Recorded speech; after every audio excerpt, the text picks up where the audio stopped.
No, you probably shouldn't teach people to play with themselves, so to speak. It's the right attitude to bring to bear on yourself too.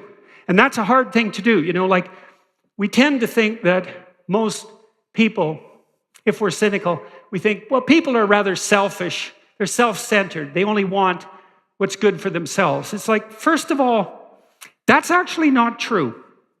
There are some people who will routinely take advantage of other people to get what they want in the moment.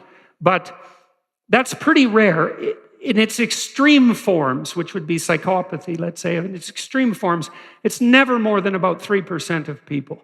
And then around the psychopaths, there might be another kind of cloud of narcissists who are inclining in the same direction, but haven't got quite so far. And maybe you could add another 5% on that, depending on the severity. But it's just not the case for most people. Most people have the reverse problem. They treat themselves worse than they treat other people.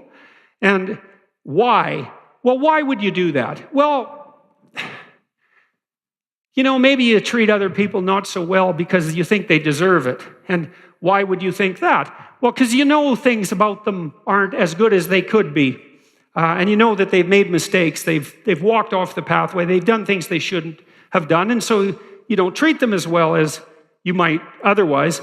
But then you know that about yourself more than you know that about anyone else, right? You have privileged access if you want it, and even if you don't, you sort of have privileged access to the entire panoply of sins that you're responsible for, and that's a lot.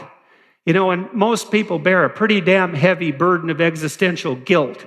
And some of that isn't warranted, Lots of times you see people in the Freudian sense who have a superego that's yelling at them too vociferously. One of the things you do in therapy for people who are hyper-conscientious to the point where their own internal voice is a tyrant is you try to moderate that. And so people can call themselves out on their misbehavior too much. But even if you don't do that, generally you have quite a lot of misbehavior.